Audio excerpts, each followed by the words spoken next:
So dito tayo sa ano. Ang una natin gagawin ay ano ang Gmail. Ito Gmail. Gmail application. I-open natin. Pagka-open natin, dito sa taas, profile ng Gmail, i-open lang natin. Pagka-open, meron tayong makikita ang account. Ito, account. Pinutin lang natin yan. Tapos dito, i-scroll natin yan. May nakalagay home, may nakalagay personal info. I-scroll natin pa kaliwa. Yan. Hanap natin sa security.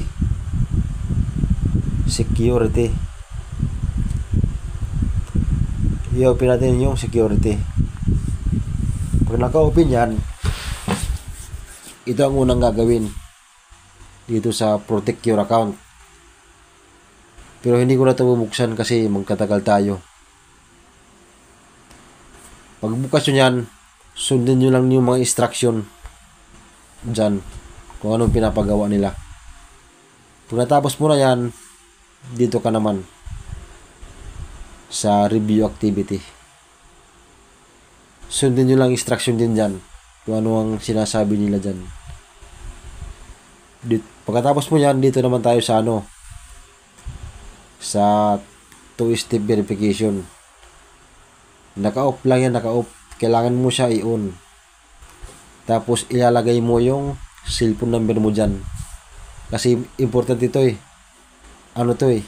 Halimbawa, yung cellphone mo nalaglag, dala pati yung number. Simple dala yung number eh.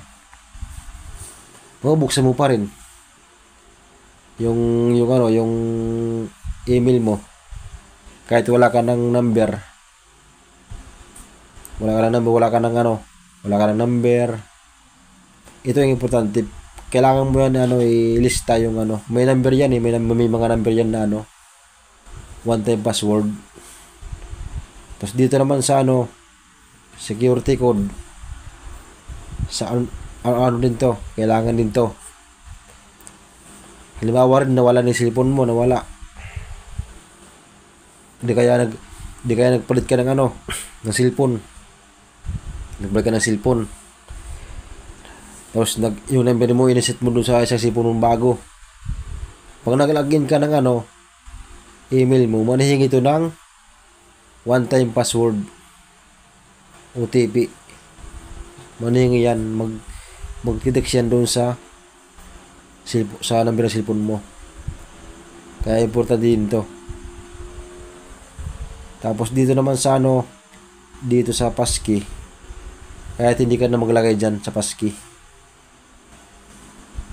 Dito naman sa sa password, depende na lang sa inyo kung papalitan nyo yung password nyo o hindi. Nasa sa inyo lang.